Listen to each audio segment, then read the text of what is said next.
50% की जो reciprocal tariff Bharat के निर्यात के ऊपर अमेरिका में लगती थी, वो अब 50% से घटकर मात्र 18% लगेगी। सोचिए, आप भारत में किसान हैं, 6 महीने कड़ी धूप में मेहनत करने के बाद आप फसलों को उगाते हैं, लेकिन जब आप फसलों को बेचने के लिए मंडी में लेकर जाते हैं, तब आपको पता चलता है कि अमेरिका से आई हुई सब्सिडाइज फसलें आपकी फसलों से सस्ती हैं और आपका प्रोडक्ट नहीं बिकता है। आपके लोन बढ़ने लगते हैं, इनकम घटने लगती है और खेती इम्पॉसिबल नजर आने लगती है और करोड़ों किसान खेती छोड़ देते हैं। और ये साइंस का फिक्शन नहीं है, ऐसा बहुत सारे देशों में पहले हो चुका है जहां पर अमेरिका के एग्री प्रोडक्ट का इंपोर्ट अलाउ किया गया है। आज मैं आपको इंडिया अमेरिका ट्रेड डील के वो फैक्ट बताने वाला हूं जो आपको हैरान कर देंगे। हो सकता है आप फार्मर ना हो, लेकिन फिर भी ये वीडियो आपके लिए है, क्योंकि भारत में एग्रीकल्चर सेक्टर फूड सिक्योरिटी को इंश्योर करता है, गांव में करोड़ों जॉब्स का संसाधन है और इकोनॉमी और इन्फ्लेशन का एक मेजर ड्राइवर भी है। इसलिए अगर फार्मिंग डिस्टर्ब होती है तो इंपैक्ट आपकी थाली तक आएगा, आपके मंथली बजट तक भी आएगा और पूरी इकोनॉमी तक भी फैलेगा। तो इस वीडियो को अंत तक पूरा देखिए, क्योंकि लास्ट में मैं एक ऐसे रिस्क के बारे में बताने वाला हूं जिसके बारे में कोई बात नहीं कर रहा है। आइए सबसे पहले पैनिक को साइड में रखकर इस डील के बारे में समझते हैं।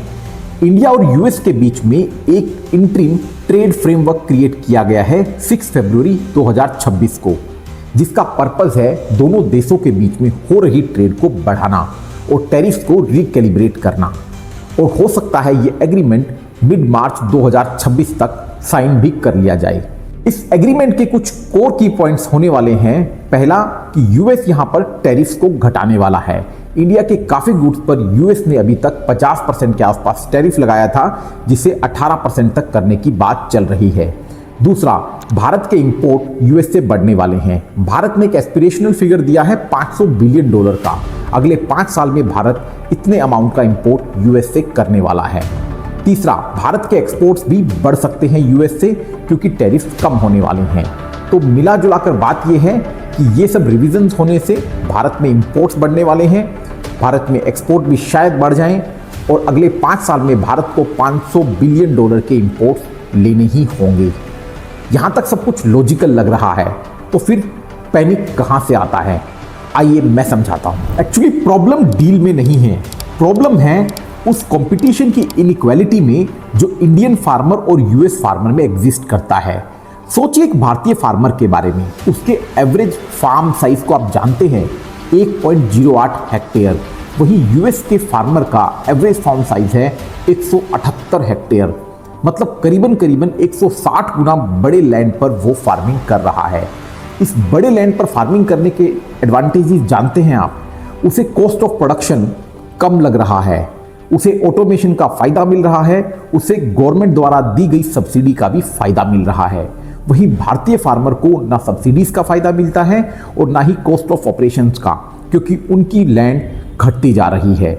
और यहीं पर आती है इनइक्वालिटी, जिसकी वजह से भारतीय फार्मर की फसलें इंडियन मार्केट में ही कॉस्टली नजर आएंगी अमेरिकन फार्मर्स। तो ये लड़ाई है डेविड वर्सेस गोलियत की, साइकिल वर्सेस बुलेट ट्रेन की, जिसमें भारतीय फार्मर शायद असहाय नजर आएगा। अब आते हैं इससे भी डेंजरस फैक्टर पर, जिसका नाम है सब्सिडी।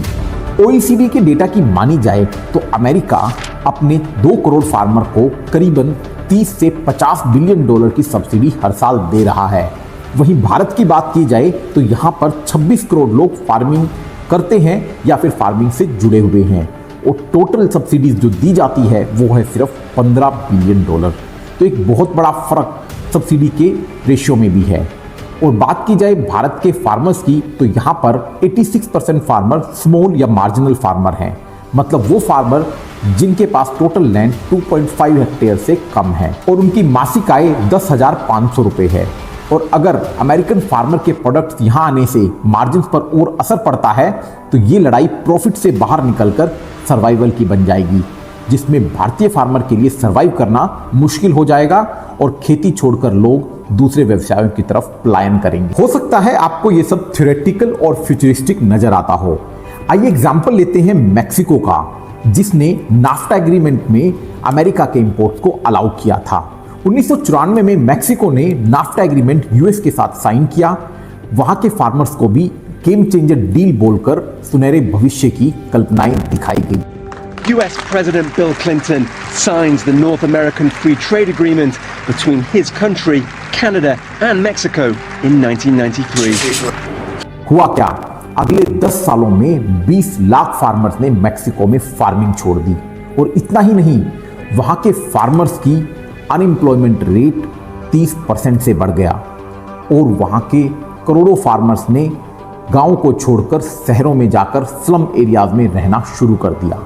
क्या आप भी चाहते हैं भारत में ऐसी सिचुएशन पैदा हो जाए? अगर ये डील भारत में इंप्लीमेंट होती है तो 1 करोड़ से ज्यादा भारतीय किसान फार्मिंग छोड़ सकते हैं। वीट और राइस जैसे फसलों के दाम 20 से 30% घट सकते हैं और इतना ही नहीं, हमें अमेरिका पर डिपेंडेंट होना पड़ेगा हमारी फूड सिक्योरिटी के लिए। तो अमेरिका जब चाहेगा सप्लाई बंद कर देगा, अमेरिका जब चाहेगा प्राइसेस को बढ़ा देगा और हम कुछ भी नहीं कर पाएंगे। एक बैलेंस्ड एनालिसिस के लिए जरूरी है हम गवर्नमेंट का पक्ष भी समझें।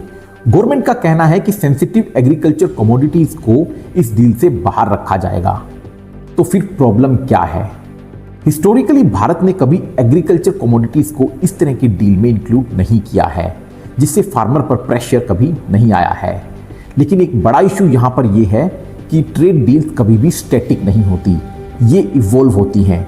जो आज प्रोटेक्ट किया गया है वो हो सकता है कल प्रेशर बन जाए और भारत को अपने पूरे एग्री सेक्टर को तबाह होते हुए देखना पड़े। सभी लोग एक सवाल पूछ रहे हैं, क्या ये डील सही है या गलत? लेकिन मेरी राय में ये सवाल ही गलत है। सवाल होना चाहिए, क्या भारतीय फार्मर इस डील के लिए तैयार है या नहीं? और जवाब है ना, क्योंकि भारतीय फार्मर्स ने आने वाली 12 फरवरी को इस डील के अगेंस्ट में प्रोटेस्ट अनाउंस कर दिया है। और इसके सबसे बड़ा रीजन ये है कि भारत में 86% किसान छोटे किसान हैं, जिनके पास बहुत छोटे लैंड है, ना वहां तक ऑटोमेशन पहुंच पाता है, ना ही इंश्योरेंस। और इससे भी हैरानी की बात यह है, भारत में 43% लोग फार्मिंग या फार्मिंग से जुड़े हुए काम करते हैं, लेकिन फार्मिंग फिर भी 15% जीडीपी को ही डोमिनेट करती है। मतलब एक छोटा सा इनकम पूल ही फार्मिंग दे पाती है। लेकिन रूरल इकोनॉमी भारत में बहुत इंपॉर्टेंट है, क्योंकि रूरल डिमांड भारत की इकोनॉमी को ड्राइव करता है। और अगर फार्मर्स की इनकम घटेगी तो हो सकता है इकोनॉमी में डिसरप्शंस देखे जाएं। अब बहुत से लोगों का यह भी कहना है कि इस डील के साइन होते ही भारत के एक्सपोर्ट्स भी बढ़ेंगे। जी हाँ, बिल्कुल सही कहना है, भारत के एक्सपोर्ट्स भी बढ़ेंगे आईटी में, फार्मास्यूटिकल्स में। लेकिन बड़ा सवाल यह है, क्या 50 लाख लोग जो आईटी में काम करते हैं, वो 60 करोड़ भारतीय जो फार्मिंग पर डिपेंड करते हैं, उनको फीड कर पाएंगे?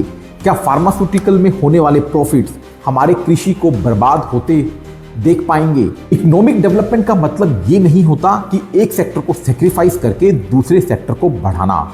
यहाँ पर सबके साथ एक बैलेंस अप्रोच होनी चाहिए, और वो भी तब जब एग्रीकल्चर जैसे सेक्टर की बात हो, जहाँ पर 60 करोड़ लोग डिपेंड करते हैं और पूरा इंडिया अपनी खाद्य आपूर्ति के लिए इन 60 करोड़ फार्मर पर डिपेंडेंट है। दोस्तों, मैं ये नहीं कहता हूँ कि ट्रेड नहीं होनी चाहिए।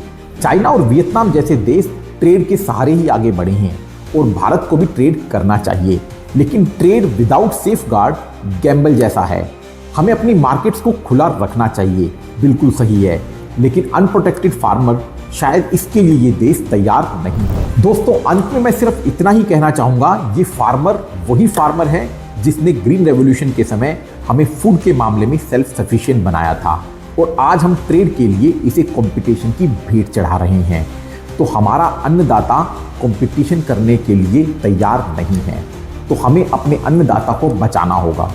लाइक और शेयर कीजिए इस कहानी को अगर आप इससे सहमत हैं, और कमेंट में अपनी राय को जरूर लिखिएगा। और ऐसी ही और वीडियोस के लिए हमारे channel icons of the earth को आज ही सब्सक्राइब करें।